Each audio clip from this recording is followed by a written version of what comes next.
Hi friends, అందరూ ఎలా ఉన్నారు?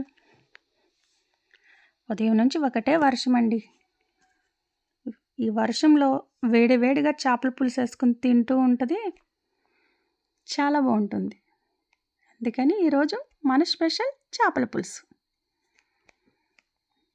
నా స్టైల్లో ఎలా చేశానో చూసేద్దరిగాని రండి.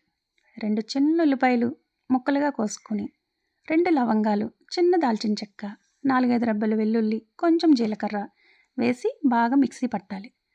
గిన్నెలో 4-5 టేబుల్ స్పూన్ ఆయిల్ వేసుకుని 4 పచ్చిమిరపకాయలు చిరుకులుగా కోసుకుని వేయించుకోవాలి. ముందుగా పట్టుకున్న ఉల్లిపాయ పేస్ట్ వేయించి బాగా శుభ్రం చేసుకున్న చిన్న చేపలు వేసుకొని కొంచెం ఉప్పు, 2 స్పూన్ల కారం, కొంచెం పసుపు వేసుకోవాలి. మనం ముందుగా నానబెట్టుకున్న ఈ చింతపండు రసం వేసుకోవాలి. గరిటతో మాత్రం తిప్పేయకండి, జస్ట్ అలా అనాలంతే.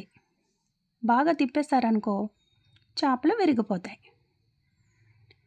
నా దగ్గర కొత్తిమీర లేదండి, మీ దగ్గర ఉంటే వేసుకోండి.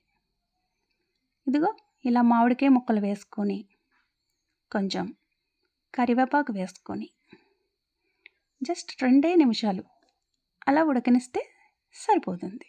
అంతే, మన మామిడికాయ చేపల పులుసు రెడీ. నచ్చిందా? నా వీడియోస్ మీకు నచ్చినట్లయితే లైక్ చేయండి, సబ్స్క్రైబ్ చేయండి. Thank you for watching.